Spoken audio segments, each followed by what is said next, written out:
어린이날부터 어버이날, 성년의 날, 부부의 날까지 5월에는 유독 가정과 관련된 날이 많아 가정의 달이라고 하죠. 그런데 가정의 달인 5월에는 우리가 꼭 기억해야 하는 날이 또 있습니다. 바로 5월 25일 실종아동의 날인데요. 실종아동의 날은 어떻게 생겨났고 왜 5월 25일인 걸까요? 오늘의 썰복다리에서 풀어보겠습니다. 1979년 5월 25일 미국 뉴욕. 당시 만 6세였던 이튼 패츠에게는 이날이 아주 중요한 날이었습니다. 처음으로 부모님 없이 혼자 등교하는 날이었죠. 설레는 마음으로 가방을 메고 엄마에게 손을 흔든 뒤 집을 나선 이튼 패츠. 그 모습이 엄마가 본 아들의 마지막 모습이었습니다.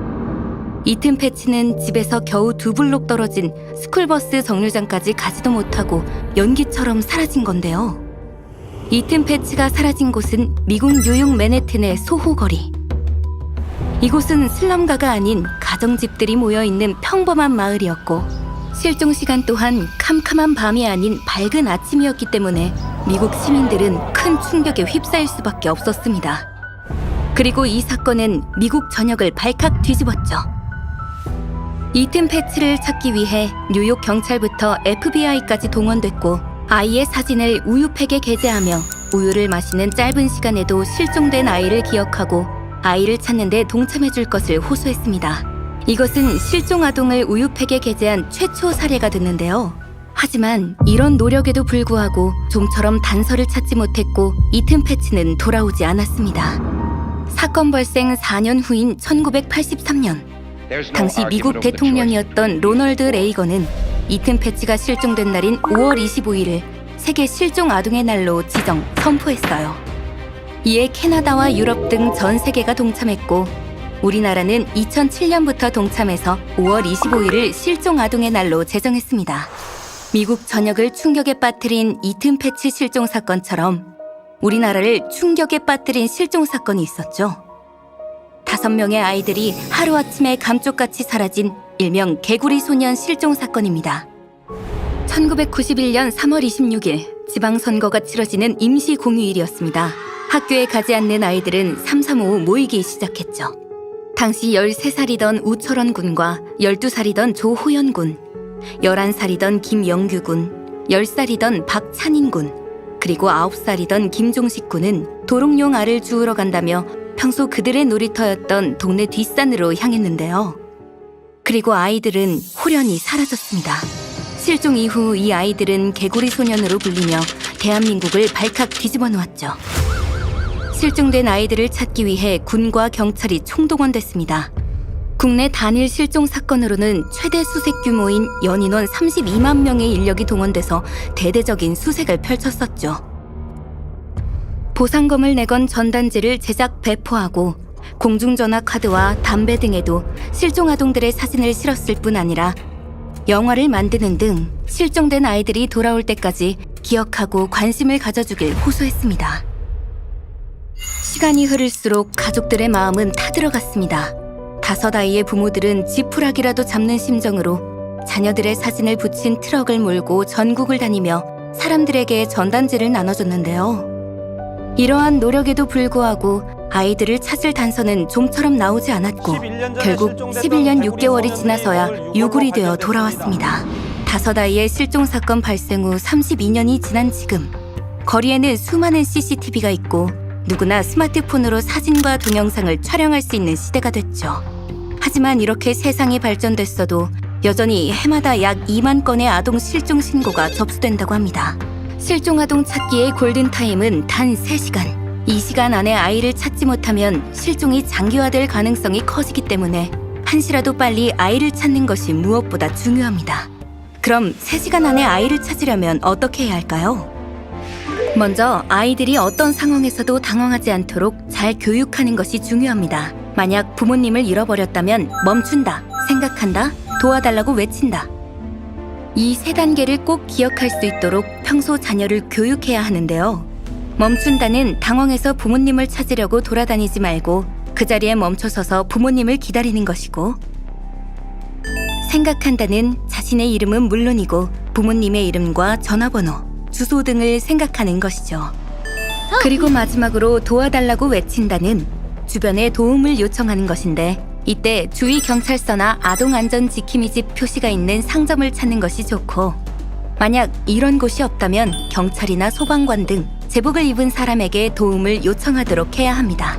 혹시 모르는 사람이 선물을 준다거나 친척이라고 하거나 도움을 요청한다면 무조건 싫어요 라고 크게 말하고 낯선 사람에게서 멀리 떨어지도록 교육해야 하고요. 혼자 집에 있을 때는 누가 찾아와도 대꾸하지 않고 모르는 전화는 받지 않도록 해야 합니다. 부모님이 알아야 할 제도도 있는데요. 바로 코드 아담 제도와 지문 사전 등록제입니다. 1981년 당시 6살이었던 아담 윌 씨가 미국 플로리다 시어스 백화점에서 실종되는 사건이 발생했는데요.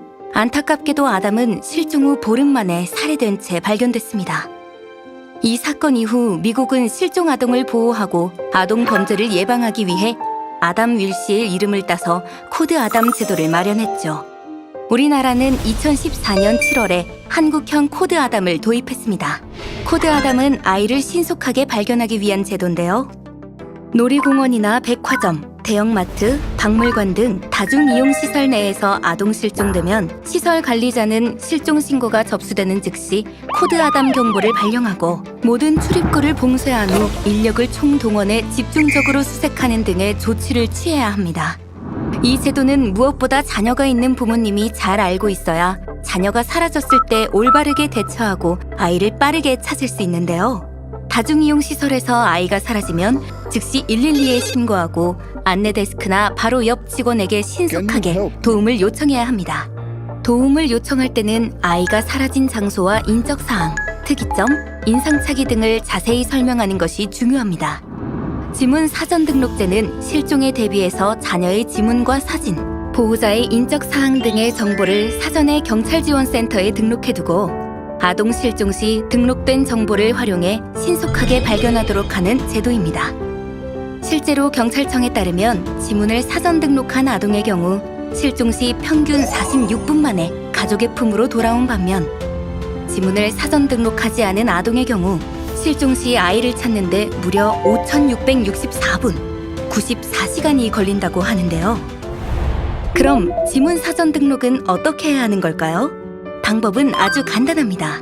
아이와 함께 가까운 지구대나 파출소에 방문해서 안내에 따라 지문을 등록하면 되는데요. 별도의 구비 서류 없이 10분 내외로 등록할 수 있다고 해요. 만약 지구대나 파출소에 방문하기 어렵다면 안전드림 앱을 통해 직접 아이의 정보를 입력하고 지문을 등록할 수 있는데요. 정보를 입력할 때는 흉터의 위치, 평소 즐겨하는 머리 스타일 등 자녀의 신체적 특징이나 특이사항을 최대한 자세하게 입력하면 실종 발생 시 신속한 초기 대응을 할 수 있습니다. 이러한 노력 덕분에 실종 신고 후 99% 이상의 아동이 다시 부모님을 만났는데요. 하지만 여전히 가족을 찾지 못하고 장기 실종 아동으로 분류되는 사례가 발생하고 있습니다. 실종 기간이 1년 미만인 아동부터 20년 이상 가족의 품으로 돌아오지 못하고 있는 장기 실종 아동도 있죠. 장기 실종 아동을 하루라도 빨리 찾기 위해 2004년에 도입한 제도가 있습니다. 바로 실종 아동 등 유전자 검사 제도인데요.